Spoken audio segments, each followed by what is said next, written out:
Hey again, Mr. Marlowe. We're going to expand or extend our lessons on simplifying expressions. We have one right here. We're going to work through the process. I'm going to use a little bit of color just to point things out. Remember, when you get ready to do these problems, y'all, x plus 3 is not 3x. Okay? X plus 3 is addition. 3x is multiplication. So this does not become 3x and then we just do -5 times that. We can't do what's inside the parenthesis. So we use the distributive property. Again, if you've seen the other videos, you know what that is. If you don't, the distributive property allows you to multiply through a parenthesis before you do the operation inside. It kind of lets you get around the order of operations, which tells you you're supposed to do what's in here first. But we've shown in another video that if you do multiply, that it's the same result. So what I'm going to do is I'm going to draw these little lines to remind myself that I'm supposed to multiply both things by -5. That gives me -5x. And here's the thing. One of the things that I've been saying to my students is this little phrase, addition and positive. Positive and addition, they're the same. They're both plus. Negative and subtraction. Subtraction and negative are the same. They're minus. So what that means is when I do this next part, I'm going to do -5 times 3, and that's -15. Okay? But since negative is subtraction, there you go. Okay? That avoids the double sign thing that we've talked about in the past. If I just did -5 times 3 and kept the plus sign, that'd be plus a -15. We don't want that. We don't want double signs, and one way to avoid that is to just look at the numbers and then positive plus, in this case, -15 minus 15. Okay? Bring down my -8 and then my -10x. All right. So, got an expression. I've got two x terms, and I have two terms that don't have a variable. The x's are called variable terms. The numbers without x's, they don't change, so they're called constants. So these are constant terms. What I'm going to do is we are going to, and I'm going to use red for this, I'm going to put a box around my variable terms and a circle, and I'll go to green just to get some more color on the board for you, around my constant terms. Okay? Now, you'll notice that each circle or box includes the sign in front of the term. Okay? And the reason for that is I'm getting ready to reorganize these. And by keeping the sign on the term, if the term was originally being added, when I move it, it needs to be added. If it was originally being subtracted, it needs to be subtracted. Now in this example, since everything wound up being subtraction to begin with, it wouldn't matter. But in other problems, it's really important that you keep the sign with the term. So here I've got -5x, -10x, and then -15 minus 8. All right? Keeping my circles and stuff going, I'm going to put a box. The associative property, I just did the commutative property again. We did that in the previous video, where I can move everything around. Okay?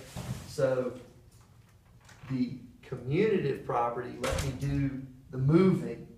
The associative property is going to let me group them into two different things. And again, boxes around the variable terms, a circle around the constants. Not that that matters, and you don't even have to do that. I just wanted you to be able to see it. So now, I did a previous video on this part. Now, I can can use that same distributive property to say, hey, I've got x in here twice. If I factor that x out and save the multiplication for later, what's left is negative 5 minus 10. I can do that on my calculator. Negative 5 minus 10 is negative 15x. Now again, once you get the hang of it, you just realize you do negative 5 minus 10 is negative 15x. But that's really what's going on in your mind there. You're factoring that x out and then multiplying it. And then all I got to do over here is this part.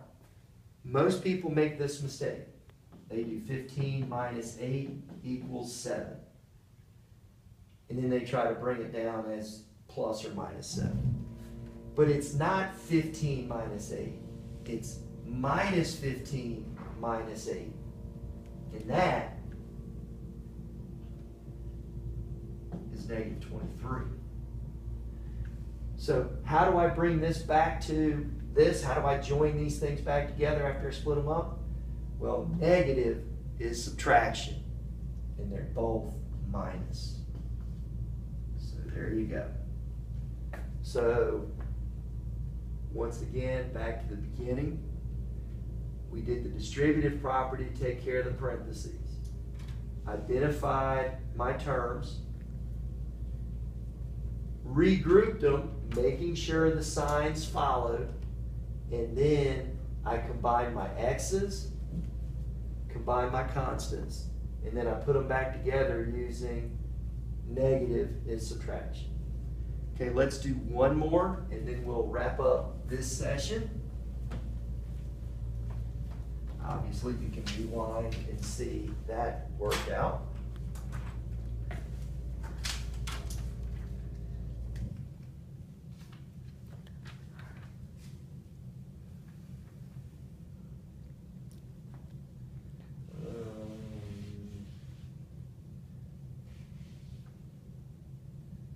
Let's see.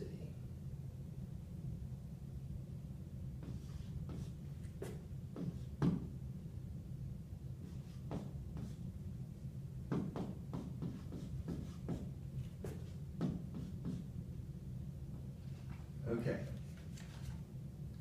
So, same thing.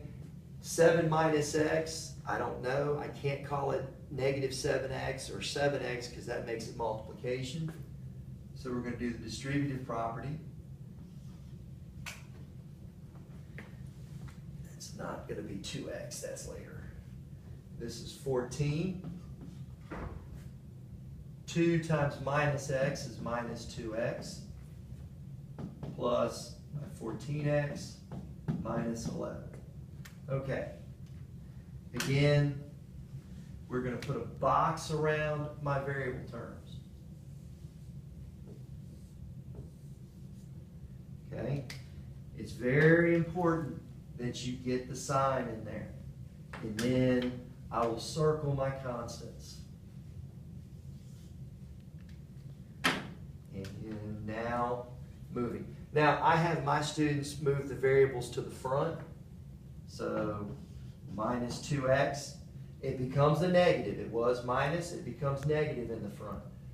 Plus 14x. Now, here's the question that everybody asks. What do I do with that 14?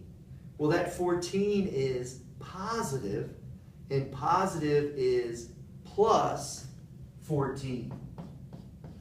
And then the 11 is still being subtracted. So once again, my variable terms, I'm grouping them right here. Constants right there. Distributive property in reverse, factor out the x. What's left? Negative 2 times x is negative 2x. 14 times x is 14x, so there you go. Negative 2 plus 14 is 12 times x is 12x. And now all I got to do is this. 14 minus 11 is 3. That's positive, plus 3. And we have simplified our expression. Well, I do hope that was helpful. I'll see you next time.